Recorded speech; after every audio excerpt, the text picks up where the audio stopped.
Good morning. Welcome to the Celtic Way Morning Briefing Live. I'm Tony Haggerty, Haggerty10, Twitter handle, you know the drill. And I'm joined by Sean Martin, at Sean Martin TCW, and Alison McConnell. Today, how are you guys? You all right? Not too bad, thanks, Tony. Not bad, Tony. Yourself?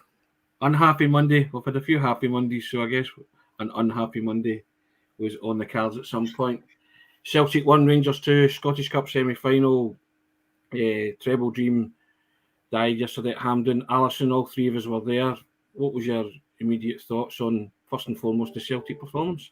I thought it was poor overall. I thought Rangers were the better team over the 120 minutes. I think Celtic had too many big performers who just, the game seemed to pass them by. I thought Rio Hatate and Tom Roderick in the first half really struggled. I thought Callum McGregor was the only central midfielder who really had an imprint in the game. I think Celtic toil. I think when you look at John McLaughlin in goal, he didn't have too much to do at all. I thought Dyson Maeda's pace for the first half in particular looked as though it could spook Rangers, looked as though it could put them under pressure, but I just thought Celtic didn't look cohesive. They looked disjointed. There was no fluency to the performance. I think you've come to see much more aggressive and sustained displays over the course of the run that had stretched to 34 games unbeaten. And I think on reflection, they'll feel particularly disappointed just at the way they never seemed to get going at any stage of the game. I just didn't think they had a grip of the game at any point. Sean McFadden comes in here and says, yes, it was a day for big players to give big performances. For me, a lot of them didn't give us that. Sean, do you concur with that?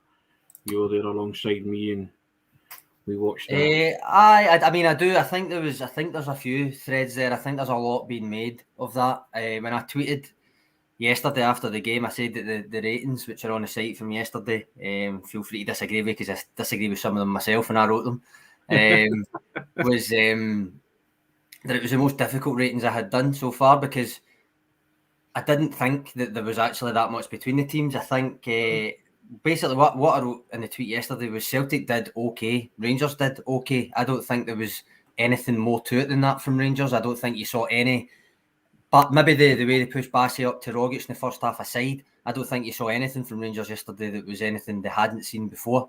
In fact, I would say that, well, first of all, did Celtic force Rangers to go long and throw in crosses again? Yes. Did they restrict Rangers to only a couple of genuinely good chances? Yes. The problem for me was the Celtic performance rather than how they impacted Rangers, if you know what I mean. I think they didn't really create enough themselves. I think when you look at the stats, they can expect the goals, and that suggests they did. I think a lot of that comes from the Carter Vickers hitting the bar. They still created enough to score a couple, obviously, and I think the perception of the game for a lot of people is tied to the result, and I don't think that's necessarily accurate. I think you've got to remember, Tony, at 1-0 up, Carter Vickers hits the bar. If that's the net instead of the bar, I don't think there's any perception that Celtic have played as poorly as what people have said in the aftermath now. Now, that's not to say that there wasn't a level of kind of passivity, because I've said that in my colour piece today. I think that was the case. I think their pressing in particular didn't look as coherent as it usually does. Maybe Giakoumakis missing kind of impacted that a wee bit. I agree with Alison. I thought in the first half Maeda had Goldson and Bassey and McLaughlin in particular worried. Partly the reason that I think they did force them to go long in the first half was because of Maeda. But no, I mean, in general, I think the pressing was maybe the most disappointing part for me, which ties into the aggressive or the lack of aggression that Callum McGregor spoke about after the game. And if you want to read Sean's player ratings and go off your nut and disagree, and his colour piece and Alison's piece today, my own colour piece and the Q&As and some data analysis, it's on the website. You can see it running along the screen. You can subscribe at www.celticway.co.uk/subscribe. It's £1 for 2 months, and you can also win a £100 gift card in the process, and you can read all the stuff. Now, you were talking about okay performances, Sean. So why was Rangers' okay performance better than Celtic's okay performance? Because they managed to get the ball in the net twice. That's that is literally as simple as that, yeah. It is as simple as that. Cause I think, and I've already kind of looked at the Y-Scout stats, and I'll do a wee data roundup and stuff.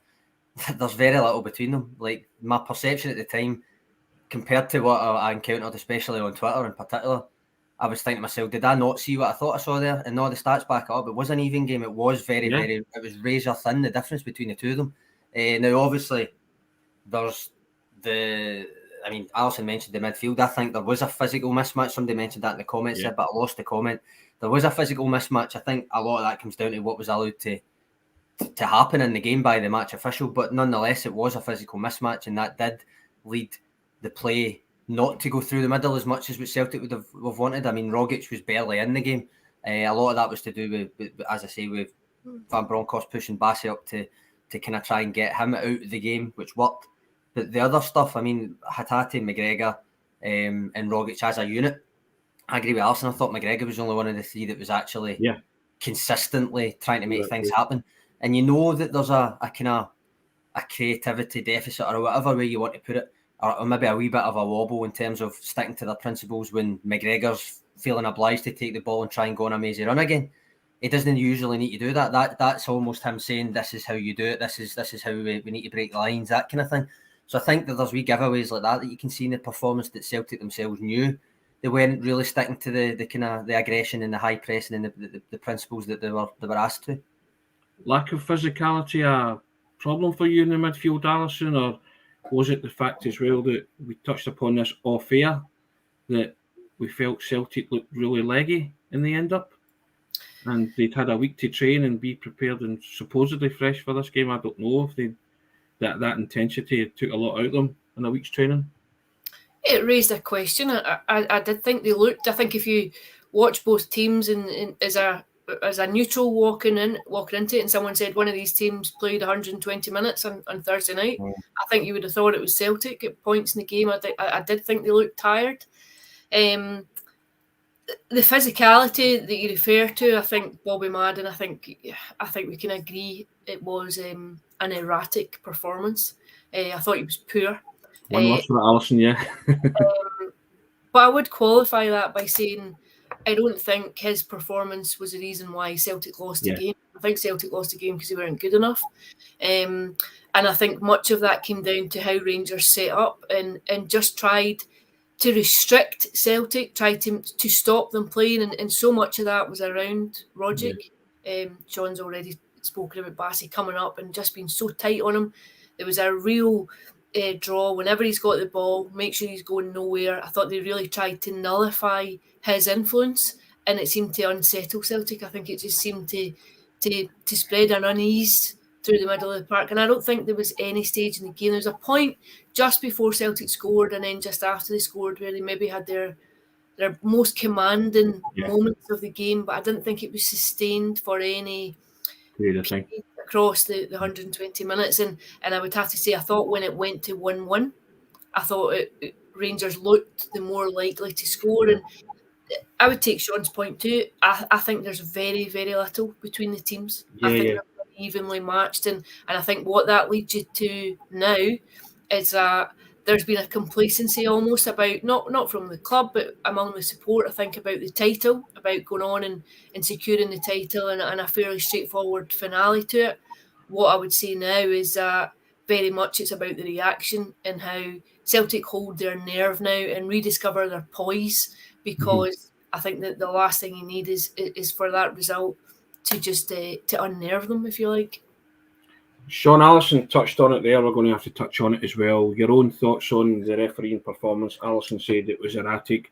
I'll just say it was totally and utterly inept. But there you go. And your own thoughts, Sean? And I agree with Alison, it wasn't why Celtic lost the game. Celtic were poor, but it had a kind of impact on it, didn't it? Per se. It did have an impact on it because, as I say, when you're trying to play through the middle and the Bassey thing with Rogic, I think did work actually, but then O'Reilly came on and played well. But when you're trying to play through the middle and that's the kind of physical nature, then it is really up to the official to kind of stamp that out. He didn't, I think, wrongly. I think he did have a diabolical game. I thought it was awful. Part of my piece on the website this morning is kind of this kind of tendency in Scottish football where you almost bend over backwards to try and make it out that you're not making an excuse, and in a way almost absolve the referee of a performance like that. And I just don't buy it. It was awful. And it's like what I've wrote in the piece is basically you're damned if you do and damned if you don't, because if you're saying that start concentrating on the referee, it's almost always going to be, well, that's just an excuse for why Team X didn't win, or you're just trying to detract from the achievement of Team Y. It's not the reason for somebody not winning, that kind of thing. But that doesn't mean the referee was any better than what it was. He was awful. And it did impact in the game. Now, did it impact in the game enough that Celtic are absolved of their own culpability for not playing well? No, but it's not mutually exclusive. Both of them can be true. But Madden was awful and Celtic were passive. Yeah, I agree with that. And if you, as I say, log on to the website and you'll read Sean's piece, it's very good. Now, Alison, you touched upon it there. Dingwall now becomes hugely significant for Celtic, doesn't it? It's about the bounce back ability. Callum McGregor touched on it yesterday. He said it's one game, but one game won't derail our season. He got the players in a huddle yesterday, and I think that was a message that he was saying to them, that got to put it to bed, it's gone. And he was sort of saying that was the message that he was telling them, just that's it, we'll go again type thing, you know. They never stop. They get halted temporarily yesterday. So you'll be expecting a huge reaction against Ross County now, won't you, from Celtic? I think they need it. I think all eyes now are on Celtic and how they react, how they respond. Does it push them off their stride? Because you'd have to say that in recent weeks Celtic have looked strong, powerful, assertive, confident. You've seen goals, you've seen a belief, you've seen a real level of assurance. I think they've looked like champions elect, courtesy of the performances. I think now what the focus will be on is, has this pushed them off their stride, or do they rediscover that when they go to Dingwall? And I think it's such a difficult ground to go to. I think you know the game that you're going to be in. It's a small pitch. It's an awkward environment to go and to play the kind of football that Celtic like to play. And I think the games where they have struggled at times this season are these kind of games where space is compact, where there isn't the same room to manipulate the ball and to move it about. So I think it's a huge game on Sunday. I think all eyes will be on it, and I think Rangers are at Fir Park in the earlier kick-off. So I think it's just about, does Celtic hold their nerve now, really, ahead of the running? Sean, do you see Celtic holding their nerve? Do you see a reaction to this? I do. I don't see why there wouldn't be. I mean, again, this is where I go into the kind of overreaction and the perception tied to the end result rather than what actually happened. And all right, if they go to Dingwall, then that's 2 games in a row where they won't have performed and all of that. But until that happens, no, I don't see why a 33-game unbeaten domestic run should be kind of undermined and assumed that it's going to be the start of a wobble. They've earned the backing, they've earned the kind of presumption that they will respond, and I think they probably will. I mean, it's I found it interesting after the game that both Callum McGregor and Ange Postecoglou both kind of mentioned things. First of all, McGregor mentioned about the game specifically yesterday that he felt both teams were playing with a fear of losing, which when you're Celtic in the way that they've been instructed to play this season, that does not benefit you to play with that any fear whatsoever, but that fear in particular. And Ange Postecoglou almost backed that up when he said the second half of extra time in particular, they kind of forgot a wee bit, or they kind of let it get to them a wee bit at that point where you could see them lumping it, you could see them heading it, and not really having any sort of structure or plan. Now contrast that to the league game that Alison mentioned in Dingwall earlier in the season, where the very end of the game, even in the 97th minute, and they did work it out. And by work it out, I don't mean mentally work it out. I mean, they worked it out wide and clipped it in and kept their composure in that moment rather than just lumping it and all of that. Yeah. So I don't think it's coincidence, and I think McGregor's probably right about the 2 teams both playing with a fear of losing. I think that suited one team more than the other, and it wasn't Celtic.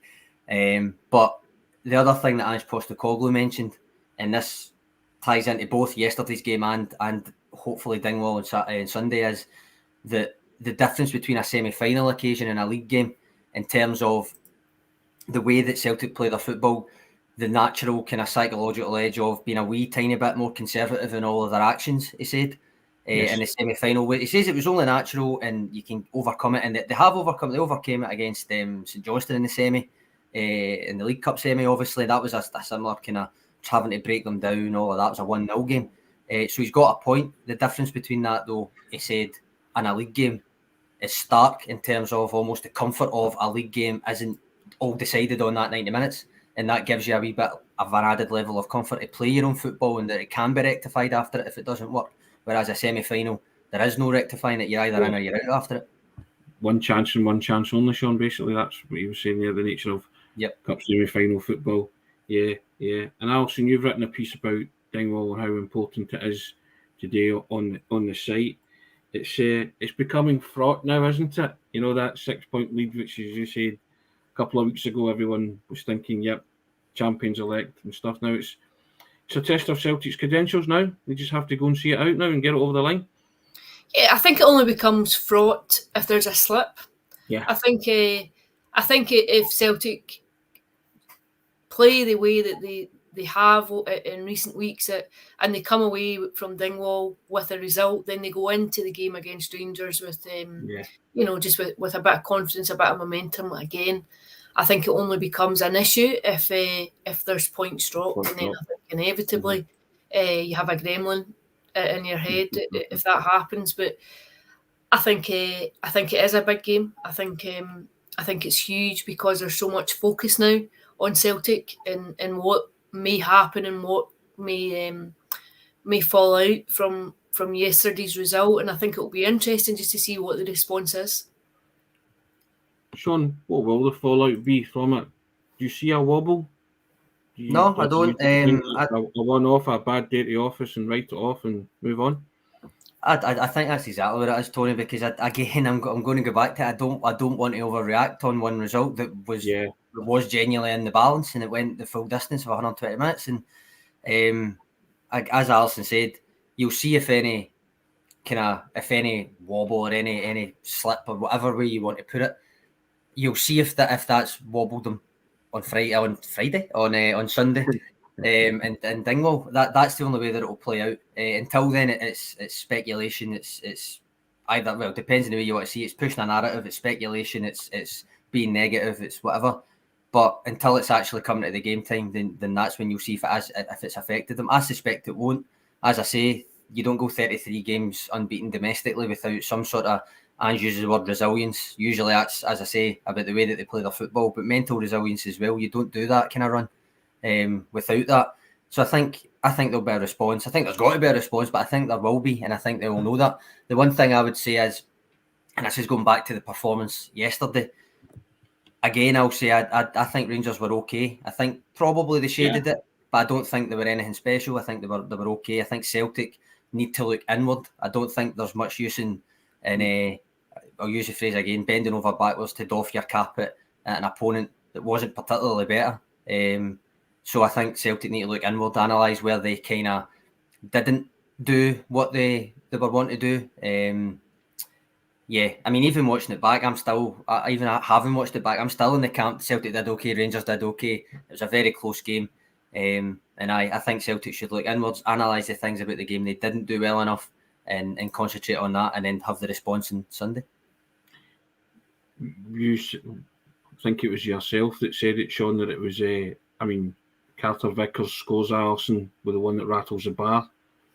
Again, ifs, buts and maybes, but Celtic are still very much, one of the commenters, I think it was Ozzy, that said nothing much has changed, but Celtic are still in the driving seat. I guess that's the positive from it all, isn't it? The treble's gone, but the treble would have been a bonus. The league's the most important thing, isn't it?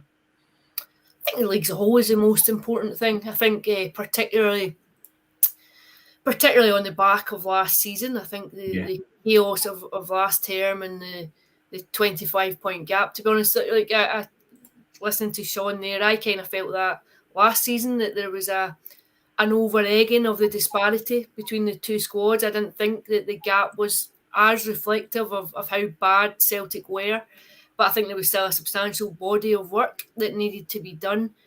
The other thing I'll say to you just now is if someone had said to you at Hampden at the League Cup final or at Boxing Day up at Perth that Kyogo Furuhashi will miss pretty much 3-4 months of the season, would you have taken Celtic being in the position that they are now?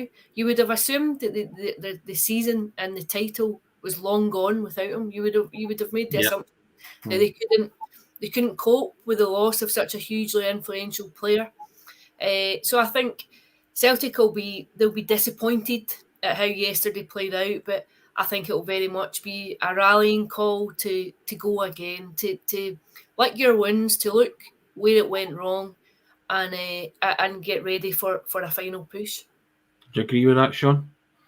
I think that's a fair comment. I've noticed there's a few comments in the comments, obviously, about Stephen Welsh in particular. I was just wondering what you think of that, because I think that's maybe harsh to single him out, given he was thrown on and had to play fullback. And I think for all that we've spoken of depth, and for all that we've spoken of having of Celtic having a bigger pool, and I think what you saw at the end of the game felt like a very scrambled side. Well, after Juranovic had gone off and after Taylor had gone off, I'll pick up on that, Alison. Van Bronckhorst made 2 changes yesterday that won him the game. The two guys that came on scored. Bringing in 2 huge. He didn't bring Carl Starfelt on, to be fair. But I mean, I felt and Sakala, right? They were both involved in Rangers' goals. He brought on two very experienced players, Scott Arfield and Stephen Davis. Vastly experienced players. They have an understanding of the fixture, and they made a difference. What you would say is they made a difference to the game. Yeah, they influenced the game. That's what I mean. And Celtic brought on O'Reilly, Welsh. O'Reilly played well. I thought O'Reilly did okay. Kyogo, who, as Al said, I thought Kyogo looked, not up to speed, and I thought he looked as though he was way off the pace. So I'm just talking about in terms of the substitution. Van Bronckhorst affected the game with these substitutions. Celtic tried to.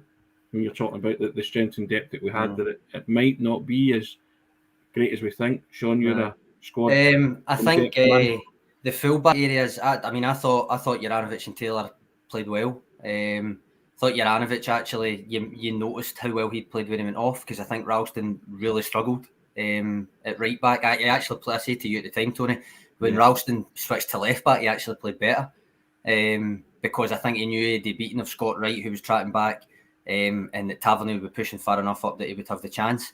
But on the opposite flank, after Juranovic went off, I thought Ralston really struggled to contain Kent and well, it was Barisic and then Bassey. But Welsh, it's a bit harsh. I mean, he's not a right back. He was playing right back like he was playing centre back. He was there heading stuff away, and that's not really what you want from your right back. You want him to be building up and stuff and playing with the ball at his feet. But I mean, he did play right back on loan at Morton, remember, so it's not totally unfamiliar to him. But no, it's not ideal to end the game with Ralston at left back and Welsh at right back. I think that does suggest that beyond the first choice kind of fullbacks, there's maybe a wee bit of things there. But I mean, we were sitting. Liam Scales was only just along from us. Obviously, he wasn't in the matchday squad. He would have been the natural guy to come on and play left back if that happened.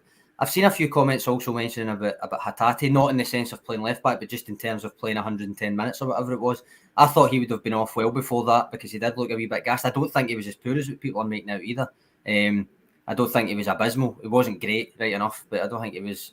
Put it this way, I think Rogic was worse. But I think that the other substitutions almost led to him staying on longer than he otherwise would have. Now, whether you can question the wisdom of that. Arguably, if he was ready to come off, he was ready to come off. Just make it at the same time, or maybe wait. Well, he did wait for the extra sub.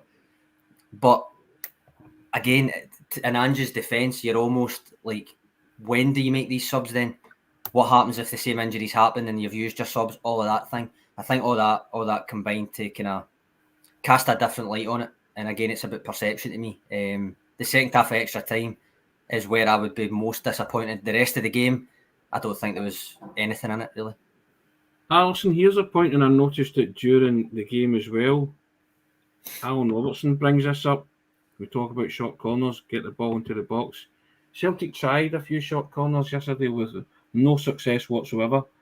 I'm always a kind of get the ball into the box kind of guy as well, and I think it was a source of frustration for a lot of supporters, wasn't it?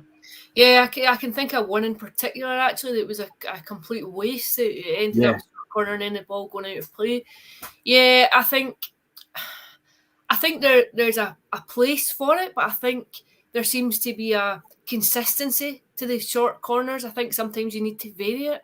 I think take your chance on trying different different things. I thought sometimes that set piece can unlock a defence in a game that's as tight as that. I think you want to be intelligent with it. You want to be creative with it. And I think at points, Celtic looked bereft of ideas with corners. Yeah, especially when Sean's got Carol Starfelt for the first goal. You know, and they don't lob a high ball in for the big man to contest. Isn't that right, Sean? I thought I might have got a justice payout for the own goal, but no dice. The short corners are things. I obviously dug into the corners at the last international break, both attacking corners and defending corners, and I felt that there was a lack of kind of pre-planned routines. Now that seems to have changed a wee bit, but they still seem to be reliant on the short corners a bit, which I don't necessarily have a problem with in and of itself, because a couple of times it's worked, but even when it's worked, I would make the argument the majority of the time it's been not directly because of the short corner being taken. It's just like the chaos of a set piece paying off. I mean, they literally hit the bar again from the chaos of a cross set piece, whatever we want to put it, falling to Carter Vickers, which is how they won at Ibrox the other week as well. Yeah. They all count. It doesn't really matter, but at the same time, you would want to see a wee bit more ingenuity, a wee bit more from the set pieces. That said, and I've got to point it out, that last game, the St Johnstone game, even though they scored 7, that was the first game in 5 where they didn't score as a result of a set piece. So there's only so much that I can really criticise that, unfortunately. But I think the short corners frustrate people in general. But if they pay off, then people quickly forget about it, I think. And there's only so much you can criticise about yesterday as well. Alison, I was on social media last night and just kind of scouring as you do, and a lot of, real overreaction. Celtic lost for the first time in 34 domestic matches. Yes, it was a semi-final to Rangers. Yes, it's disappointing. They failed to turn up. They were poor. But it's not the end of the world, is it? I think you always get that. I think it's an inevitability if you lose a game to your biggest rivals. If you lose a cup game, I think it comes. I think it just goes with the territory. I don't think it's anything new in it. I think people get into quite a lather about results like this. I think I would take Sean's point. I think there's very little between the two.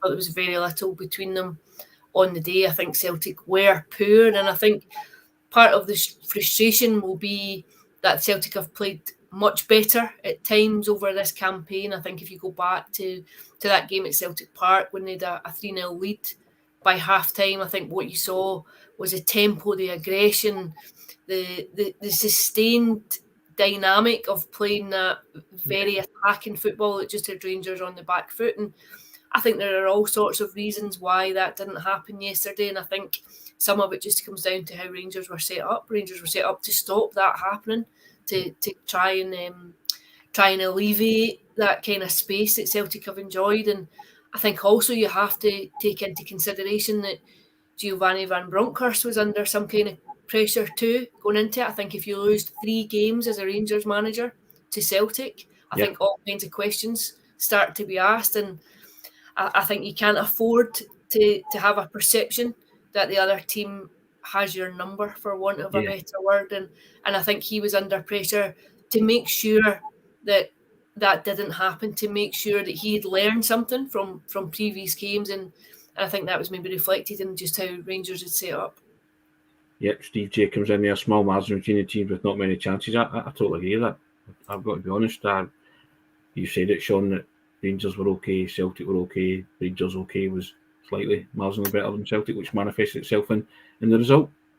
I mean, you don't want to get doing this route all the time, but I'm going to get doing it anyway because I think there's a point to it, and that's the route of saying, well, think back to June, July, all of that, and how far Celtic have come. But I mean, there is a point to it because you do need a reality check sometimes that, all right, they've been put out in the Scottish Cup semi, they've been put out to the team in second. It's not like they've been put out to Celtic Hearts or St Johnstone defending champions or anything. It's not quite at that level, and it's not like they were run off the park. They were marginally beaten. It was. I mean, they were beaten, so that's all that matters. But it was a marginal game. It was a close game, and I think it is worth taking stock sometimes and just thinking that League Cup in the bag, still odds on for the league, which would make it a double, which I don't think a lot of people would have predicted at the start of the season, if anybody. So there is merit in just thinking of that for a minute before kind of getting blown with the other stuff. people are drawing the comparisons and omens with 1998, Sean. Yes, I was going to. I assumed you would bring that up there because you've been at the Celtic vanguard of won that Celtic comparison. won the honestly. League Cup, they won the title, and Rangers lost the Scottish Cup final to Hearts, Alison. There you go. It's written in the stars, isn't it? Allegedly. We shall see. I think from Celtic's point of view, it's just a full focus now. I think it's just about. I think the message will be about closing your ears to all the noise that goes on and all the noise that comes from losing a game. And I think it will be go into Lennoxtown, get themselves together, do your post-mortem in private, and then get your focus back on to the weekend. Regroup, refocus, Sean. That's it, isn't it? That's what it's all about. That is it. I mean, as I say, there's a league title still to be won, and it's not won yet. It can only be lost. It can't no longer really be won. They're in such a position that they can only throw it away. So it's about regrouping, as you say, reacting. And I think I've already said a couple of times in this episode that I think the 33-game unbeaten domestic run has earned them the right to have the presumption on their side that they are going to respond, and they'll respond in kind on Sunday. So regroup, refocus, and remain at the top of the table. I think that's Celtic's buzzwords for the weekend to come. Guys, thanks for your contribution. Really good, really enjoyed that. Disappointment in the Scottish Cup semi-final, but the big one is the league, and Celtic move on to Dingwall to preserve their 6-point lead at the top next Sunday. Sean, thank you. Alison, thank you. Guys, have a good day as best as you can. Hope you enjoy your Easter Monday. Take care. Cheers, Tony. Cheers, guys.